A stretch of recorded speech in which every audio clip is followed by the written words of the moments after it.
যেসব গদি মিডিয়া মমতা বন্দ্যোপাধ্যায় এসআইআরের বিরুদ্ধে যে সুপ্রিম কোর্ট, হাইকোর্ট বিভিন্ন বিষয় নিয়ে কথা বলছেন, যেসব গদি মিডিয়া যে এসআইআর বন্ধ করবে মমতা ব্যানার্জি, এই বিষয়টা না মিলাতে পারছি না।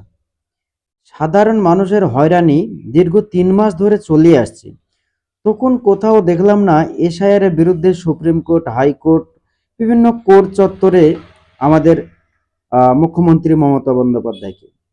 মানুষের হয়রানির প্রায় 95% কমপ্লিট, আপাতত হয়রানি শেষ। সেই মুহূর্তে এসআইআর নিয়ে মমতা ব্যানার্জির নাম নিয়ে এত গদি মিডিয়াগুলি উঠে পড়ে লেগেছে কেন, কত টাকা খেয়েছে আমি ব্যাপারটা বুঝে উঠতে পারছি না।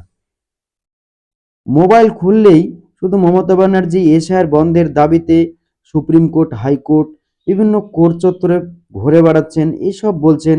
কখনো ভার্চুয়ালি যাচ্ছেন, কখনো স্বয়ং নিজেই নিজের করা কেসে নিজেই তিনি সওয়াল করবেন।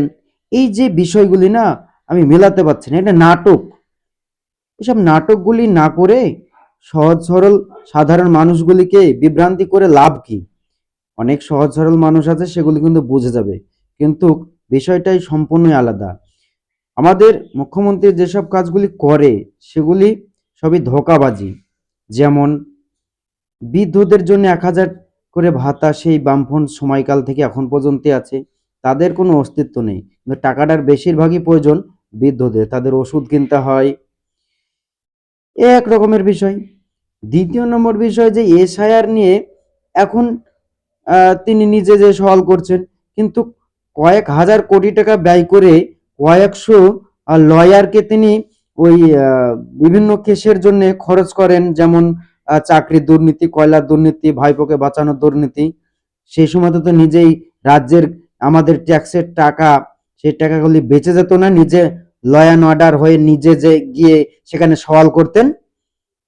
আজকে সুপ্রিম কোর্ট পর্যন্ত তিনি রাজনৈতিক প্রতিষ্ঠানে পরিণত করে দিলেন। ছি, লজ্জাজনক বিষয়। সারা পশ্চিমবঙ্গের মানুষ আমরা এগুলাও মেনে নিচ্ছি, ভাবতে বিশালই অবাক লাগে।